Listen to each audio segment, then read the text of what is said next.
E ontem nós vivemos um dia histórico para o Bitcoin. Aconteceu o tão esperado halving, que é o evento a partir do qual a moeda se torna ainda mais escassa. Lembrando que escassez é um conceito imprescindível para que uma moeda seja considerada forte. Só que não é apenas desde ontem que o Bitcoin tem dado o que falar. Em realidade, essa criptomoeda já vem despertando diversos sentimentos em muita gente aí no mercado desde 2009, que foi o ano no qual ele foi posto em circulação como uma resposta à crise que o mercado financeiro estava enfrentando desde o ano de 2008. E desde quando o primeiro bloco de Bitcoin foi minerado, muita gente tem dito que ele é a invenção mais importante desde a invenção da internet, enquanto outras pessoas acreditam que o Bitcoin é apenas uma nova bolha, tal qual a bolha das tulipas, ou então que é apenas uma moeda aí de videogame que um monte de criança fica brincando. Afinal, quem é que está certo? Bom, independentemente de qual lado que você esteja, o que você não pode fazer é ignorar esse ativo que tem dado muito o que falar e que, diga-se de passagem, é o ativo que mais se valorizou aí nos últimos 10 anos de forma disparada. E é também o ativo que mais se recuperou aí desde o crash que nós vivemos agora, em março de 2020. Ainda mais se você compartilha também da nossa filosofia aqui da Capital Global, que é justamente expandir as fronteiras mentais e se abrir aí para as oportunidades que o mundo te oferece de investir fora do Brasil e de em outras jurisdições como uma forma aí de se tornar um investidor antifrágil e blindado a momentos de crise. E no vídeo de hoje eu quero discutir sobre a luz de 3 critérios que nós utilizamos para saber se uma moeda é considerada forte ou fraca, se o Bitcoin está no primeiro grupo de moedas fortes, ou então se ele está nesse segundo grupo de moedas fracas. E eu tenho certeza que você vai gostar.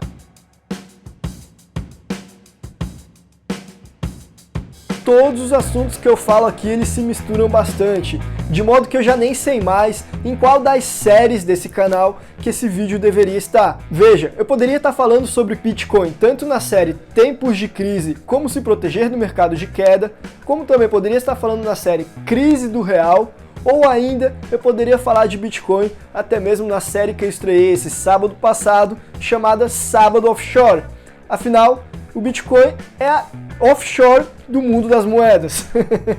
Enfim, ele cumpre com essa função. E aí a gente fica perdido em saber em qual das séries que eu deveria colocar esse capítulo. Agora o fato é que se o que você que está assistindo esse vídeo mais se interessa mesmo é entender sobre moeda, sobre cash, sobre din-din, sobre faça-me rir, se esse é o assunto de sua preferência, a série que é imperdível para você é a chamada Crise do Real, porque ela tá sensacional. O conteúdo que a gente está trazendo é diferente do que você encontra nos outros canais aqui do YouTube que se arriscam a tentar falar sobre esse tema que é muito complexo. Enfim, confere lá, eu vou deixar o link aqui no izinho. E eu também vou deixar na descrição desse vídeo para que você possa ver depois que acabar o vídeo de agora, porque também tá excelente. E se você gosta desse tipo de conteúdo, já aproveita e clica no botão de gostei, porque assim você ajuda a gente a difundir esse material tão gostoso de ensinar para o maior número de pessoas possível. E eu tenho certeza que do mesmo modo que ele pode beneficiar você, ele pode beneficiar, sei lá, o seu vizinho, até aquele teu tio chato que não entende nada de Bitcoin. Essa é a chance dele aprender. E também já aproveita e verifica se você está inscrito no canal. Se não tiver, já aproveita e se inscreve aí também e clica no botão do sininho, afinal, não vai te custar nada. E eu preciso admitir que a primeira vez que eu ouvi falar sobre Bitcoin, que foi lá em 2014, eu pensei que isso era coisa de gente idiota. Eu fui extremamente preconceituoso aí com esse ativo. Só que hoje eu percebo que o idiota era eu, que não estava abrindo meus olhos para esse ativo que é extremamente disruptivo e inovador, e pode ser aí uma fuga de escape para todos os problemas do nosso sistema. Enfim, eu perdi uma oportunidade de enriquecer lá em 2014, ou melhor, eu cheguei atrasado, porque agora eu estou bastante exposto ao Bitcoin. Eu tenho uma posição bastante considerável aí nesse ativo, eu já me despi de todos os preconceitos que eu tinha naquele momento. E o fato é que hoje em dia eu me tornei um entusiasta do Bitcoin. Talvez um dos defensores mais assíduos dessa criptomoeda. Eu já até comprei briga com um amigo meu de infância por causa do Bitcoin. Agora, o fato de eu ser um otimista com essa criptomoeda não significa que eu fiquei cego e parei de enxergar que essa moeda possui defeitos. Sim, o Bitcoin também tem seus defeitos. Em todo caso, eu acredito que o Bitcoin tem um potencial enorme de enfrentar e de superar todos esses problemas que ele tem hoje em dia, todos esses desafios, melhor dizendo, que ele possui hoje em dia. E é por isso que eu acabo sendo um entusiasta. Agora sim, pode até ser que o Bitcoin não dê certo no longo prazo. O que, convenhamos, seria uma pena, porque além do fato de eu perder muito dinheiro aí nessa brincadeira, a gente vai acabar perdendo uma excelente oportunidade de ter maior liberdade financeira, maior privacidade com os nossos investimentos e maior segurança e blindagem patrimonial. Conceitos estes que definitivamente são aí a filosofia da capital global. Então agora, para saber se o Bitcoin pode ser considerado uma moeda forte e talvez um ativo bom aí para a gente ter na carteira em 2020, eu vou analisar o que é uma moeda forte por meio de 3 critérios que a gente utiliza para fazer essa análise e ver se o Bitcoin cumpre com esses 3 critérios. E os 3 critérios são: número 1, funcionar bem como um meio de troca; número 2, ter estabilidade; e número 3,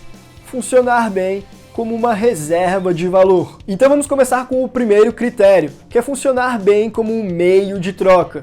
E você acha que o Bitcoin, na data de hoje, que você está vendo esse vídeo, ele é aí um ativo excelente para funcionar como meio de troca? Quer dizer, você acha que em qualquer loja que você for, você vai conseguir trocar os seus Bitcoins aí por pão na padaria, por leite, enfim, qual for o produto que você deseja consumir? Queira você ou não, doa a quem doer, o Bitcoin ele ainda não é amplamente utilizado como um meio de troca. Ele é muito de nicho aí, e mesmo pelos libertários, que são os maiores defensores dos Bitcoins, ele quase não é utilizado como meio de troca ainda. Às vezes até mesmo em eventos que falam sobre Bitcoin, você não consegue comprar o ingresso de entrada pagando com Bitcoin, o que é um tanto quanto cômico. E aí você pode explicar para mim que isso acontece por causa da lei de Gresham, que fala que a moeda fraca tende a circular mais do que a moeda forte, já que o pessoal vai preferir manter a moeda forte consigo e passar para frente aquela que é fraca. Beleza, isso explica sim um pouco do motivo pelo qual o Bitcoin ele ainda não é amplamente utilizado aí como um meio de troca. Mas a verdade é que isso explica por que ele não é utilizado apenas pelos entusiastas do Bitcoin e não explica por que ele não é utilizado pela maior parte da sociedade. E o fato dele não ser utilizado pela maior parte das pessoas, queira você ou não, é porque ele ainda não tem a confiabilidade necessária para tanto. E confiabilidade é um conceito bastante complexo. Eu, pessoalmente, confio mais no Bitcoin do que num papelzinho colorido emitido por um governo qualquer. Em todo caso, a maior parte das pessoas, elas ainda confiam mais nesse papelzinho colorido. De modo que, a partir do momento em que esse papelzinho colorido tem mais confiabilidade, ele realmente acaba se tornando mais confiável do que o Bitcoin. Por mais esquisito que isso possa parecer. E sim, o real, com toda a sua inflação, na nossa sociedade de hoje em dia, ele é entendido e visto por praticamente todo mundo como um ativo mais confiável do que o Bitcoin. Então, definitivamente, esse é um problema aí para a criptomoeda. Mas a boa notícia é que ele pode ser vencido com o tempo. O tempo fará com que o Bitcoin supere essa barreira. Na medida que as pessoas começarem a enxergar que as moedas estatais elas também têm alguns problemas sérios e graves, e na hora que elas sentirem no bolso esses problemas, aí, meu amigo, elas vão começar a olhar para o lado, para o Bitcoin, que era patinho feio, e ver que ele não é tão feio assim. E o mais interessante de tudo é que isso não precisa acontecer por todo mundo. Basta que ele cresça um pouquinho mais. Basta que algum grupo de pessoas, esteja ela no mesmo espaço físico ou não, aceitem esse ativo como meio de troca.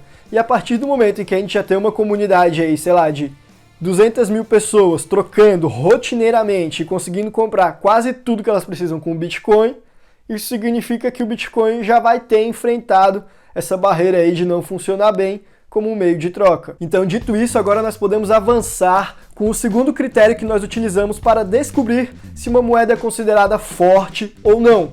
E vamos aplicá-lo ao Bitcoin. E esse critério é a estabilidade. o Bitcoin aí é considerado uma moeda estável no preço aí, ela tem o preço estável? Cara, definitivamente não. Tu pisca o olho, o Bitcoin tá custando 50 mil. Tu abre de novo, ele tá custando 20 mil. Tu vai pegar um copo d'água e volta, ele tá a 60 mil. Aí tu acorda no outro dia, ele tá a 5 mil. Definitivamente o Bitcoin é uma montanha russa. Ora você tá rico, ora você tá pobre. E não, ele não é um ativo estável no preço. Isso é sim um problema para um candidato a uma moeda forte. Por quê? É quase um consenso aí na economia que a alta volatilidade de um ativo, de uma moeda, ela é prejudicial para os mercados, na medida em que ela deixa o preço de tudo distorcido. Veja que agora a gente está sofrendo um problema sério com a nossa moeda, o real, que está se desvalorizando enormemente em relação ao dólar. Mas além da desvalorização em si já ser um problema, um outro problema muito sério é quão rápido isso está acontecendo, porque tão prejudicial quanto a desvalorização da moeda é a velocidade na qual ela ocorre. Então, de fato, enquanto o Bitcoin for tão volátil, ele pode até ser interessante para a gente que quer enriquecer aí fazendo trade nesse ativo, porque altas volatilidades vão dar excelentes oportunidades de a gente surfar uma onda de alta. Agora, para quem quer utilizar como reserva de valor e que não é trader, que é tipo, sei lá, 99,9% das pessoas, esse ativo acaba não sendo tão interessante assim. Ninguém quer estar rico, tá pobre, a maior parte das pessoas não tem coração para isso não. Não é porque a gente tem aí, que a gente quer entusiasta, que as outras pessoas são obrigadas a ter também. Mas aqui a gente está diante de um problema que também pode ser resolvido, e vai ser resolvido com a mesma solução do problema anterior, que é o tempo. Nós precisamos dar tempo ao tempo, porque assim o Bitcoin vai ser tanto adotado como meio de troca, como também ele vai parar aí de ser tão volátil, na medida em que as pessoas conseguirem precificar ele melhor. O que acontece é que hoje em dia o Bitcoin ele ainda está em fase de precificação. As pessoas não conseguem entender direito aí qual que é o valor intrínseco dele. E é por isso que ele é tão volátil assim. Além do que, justamente pelo fato de ainda não ter um volume financeiro tão grande dentro dele, é muito mais fácil dele andar aí no preço, decolar e afundar de uma maneira mais rápida. Mas na medida em que ele for amadurecendo, ganhando tempo de vida, aí isso aí vai acabar. A tendência é que o Bitcoin, ano após ano, se torne um pouquinho menos volátil. E vai chegar um momento em que ele não vai mais ser volátil. Pro azar daqueles que são traders e para a sorte daqueles que querem utilizar o Bitcoin como uma reserva de valor. E o terceiro e mais importante critério que nós precisamos analisar para saber se o Bitcoin pode ser considerado como uma moeda forte é ver se ele funciona bem como uma reserva de valor. Para uma moeda ser considerada boa como reserva de valor, ela precisa ser deflacionária, ou seja, ela precisa ser escassa. E o Bitcoin, pela sua própria natureza, pela forma como ele foi desenhado, ele é escasso. Aconteça o que acontecer, só vão haver 21 milhões de bitcoins emitidos ao longo da sua existência, o que definitivamente é excelente aí para funcionar como uma reserva de valor. É justamente isso, essa característica, que fez com que o ouro cumprisse com esse papel por milhares de anos. A sua escassez fez com que ele fosse buscado e continue sendo buscado por muita gente aí como uma forma de preservar o seu patrimônio.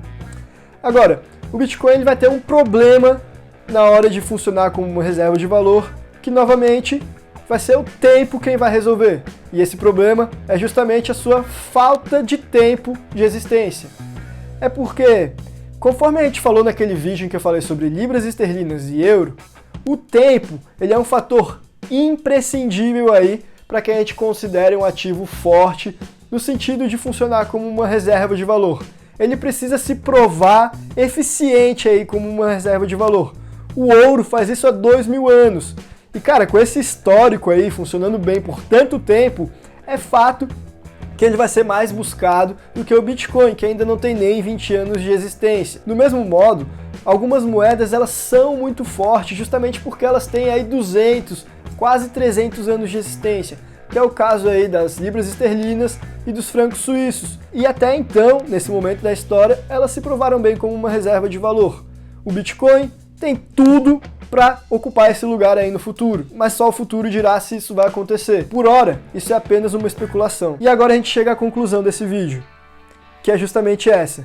O Bitcoin, ele cumpre com todos os critérios aí para ser considerado como uma moeda forte. E a gente realmente quer muito que isso aconteça, porque se acontecer, ele vai ser uma fuga de escape aí para todos os problemas que o mundo vai enfrentar no futuro, financeiramente falando, e também vai ser uma excelente forma da gente garantir a nossa liberdade, e não apenas a nossa liberdade financeira, mas todas as nossas liberdades.